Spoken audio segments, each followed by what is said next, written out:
Жоба тақырыбы табиғат тылсым дүние, көзге көрінбейтін ғажайыптар. Мен Дінмұхаммед Қонаев атындағы номер 9 IT мектеп-лицейінің 8-ші А сынып оқушысы Суфибек Ернұр. Табиғат адам баласының байлығы, таусылмайтын қазынасы және ең ұлы суретшісі. Бұл жобаның мақсаты біз байқай бермейтін табиғаттың әсем сұлулығын және табиғаттың эмоционалды көрінісін паш ету. Біз күнделікті асығыс тіршілікте аяғымыздың астында жатқан жапырақтың өрнегін және құстардың таңғы әуенін ескерусіз қалдырамыз. Алайда нағыз ғажайып осы кішкентай детальдарда жатыр. Мені қоршаған әлем ғажайып әлем деген жай ғана ұран емес, ол шындық. Менің зерттеу нысаным туған өлкемнің бірегей табиғи сәттері. Жұмыс барысында мен келесідей ғажайыптарға тоқталдым. Таңғы ояну, күн нұрының алғашқы сәулелері жер бетіне түскенде табиғат ерекше күйге енеді.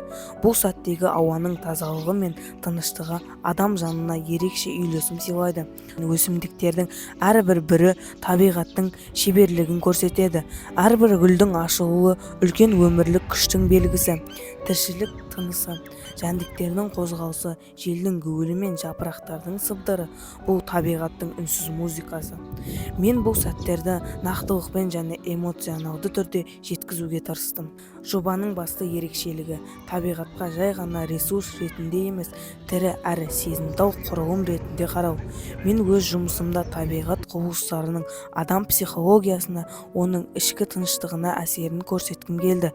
Табиғаттың әрбір сәті қайталанбас өнер туындысы екенін дәлелдеу менің негізгі міндетім.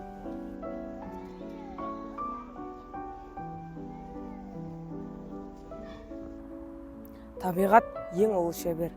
Ол сөйлемей-ақ түсіндіреді, көрсетпей-ақ сезіндіреді. Біз кейде нағыз ғажайыпты алыстан іздеп әлек боламыз. Ал шын мәнінде нағыз сұлулық ол аяғымыздың астындағы бір тамшы шықта, желмен тербелген гүл күлтесінде. Әрбір таң жаңа мүмкіндік, әрбір жапырақ ол тылсым бір әлем. Сіз осы бір керемет үйлесімділікке құлақ түріп көріңізші. Сонда ғана табиғаттың адамға айтар сырын түсінесіз. Біз табиғаттың бір бөлшегіміз.